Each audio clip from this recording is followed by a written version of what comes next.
placed everywhere, Facebook, Twitter, causes is a huge thing. But the most important part is actually that we have a partnership with YouTube.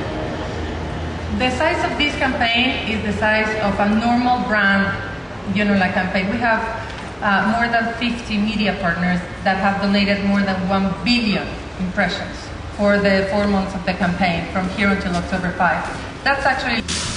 Una de las partes más interesantes de las que se desarrollan en el Día del Emprendedor es precisamente un congreso que se llama SIME, que se ha celebrado en Escandinavia durante varios años y es un congreso de referencia en cuanto a lo que tecnología, comunicación, redes y era digital se refiere. Se ha celebrado por segunda vez fuera de Escandinavia y le ha tocado a Barcelona y hay ponentes muy interesantes, desde nómadas digitales hasta hackers de verdad, como el que me está acompañando ahora mismo. Él se llama Pablos Holman. Hello, Pablos. Hello. How are you? So far, so good. So far, so good. This is good. So, could you please describe in one sentence what's in the mind of a hacker? Sure. So, what hackers are doing that I think is interesting is interacting with the world around them differently, right? So what I always say is that if you have something new and you give it to, say, your grandmother, she might ask you, well, what does this do? And you would explain, it's a phone. And she would understand immediately, this is a phone, she knows what to do with that. But with a hacker, the question is different. And the question is, what can I make this do? And what can I make this do is answered by taking all the screws out of it, taking the back off, seeing what's inside, figuring out what the unintended purpose of it is. And that's what hackers do with everything, technology. I think that hackers do something that it's more important than breaking the code or decoding what's inside the stuff. It's opening the code for everyone to see. That's right, exactly. So security problems are just one sort of interesting kind of puzzle for hackers, but there's a lot more to it than that. And I think that the mind of a hacker is optimized for discovering what's possible. And that's how we get inventions and new technologies and figure out what the next generation of gadgets and products and science is. So.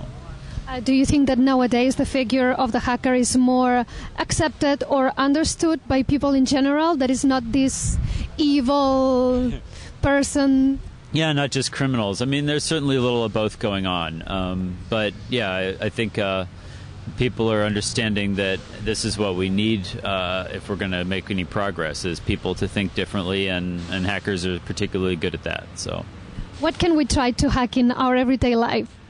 Oh, there's everything. Absolutely everything is wide open. Once you learn to believe that, then it starts to look that way. I mean, I think people should start by trying to pick locks and steal passwords and figure out how to make their computer or their phone do something that it wasn't designed for.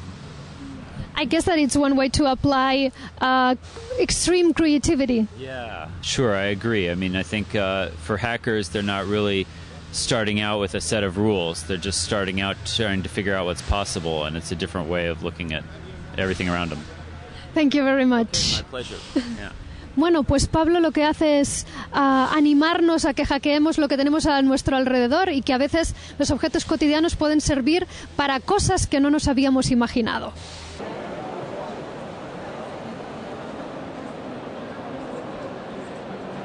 En aquests temps que corren i que la gent comença potser a confiar més en la seva pròpia iniciativa per fer coses, hi ha des de tota la vida la Cambra de Comerç de Barcelona, i el Víctor Torrents ens explicarà una mica quina és la tasca de la Cambra de Comerç, per si hi ha encara algú que no sap.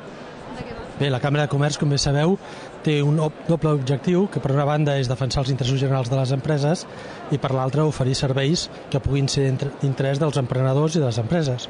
I avui estem amb aquests dos vessants.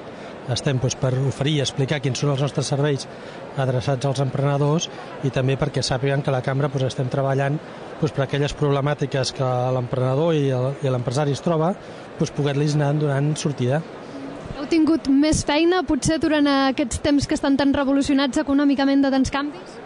Bueno, les feines varien, vull dir, en aquests moments tots ens toca fer més feina, potser per no treure tants resultats, no? Si ens posem a pensar en un comercial, abans el que amb 2 visites feia, ara necessita fer 20.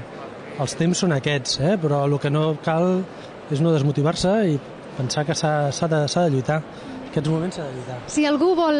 Quin consell donaries amb algú que vol portar cap al seu projecte, o una empresa que diu, mira, a partir d'ara volem créixer o fer alguna cosa diferent? Quin consell els donaria? Primer de tot, felicitar-los, perquè la veritat és que és molt important que les empreses prenguin, les persones prenguin la voluntat de crear un nou negoci. I després el consell seria primer que ho analitzin, que li posin molt de coneixement, també que li posin molta il·lusió i que sobretot que sàpiguen que ser empresari és molt gratificant, però que a la vegada també té molta responsabilitat i que la responsabilitat és seva, les decisions són seves. Doncs molt bé, ja l'heu sentit. És un bon consell, a mi em sembla. Moltíssimes gràcies. A vosaltres, moltes gràcies. En un stand, seguramente uno de los sitios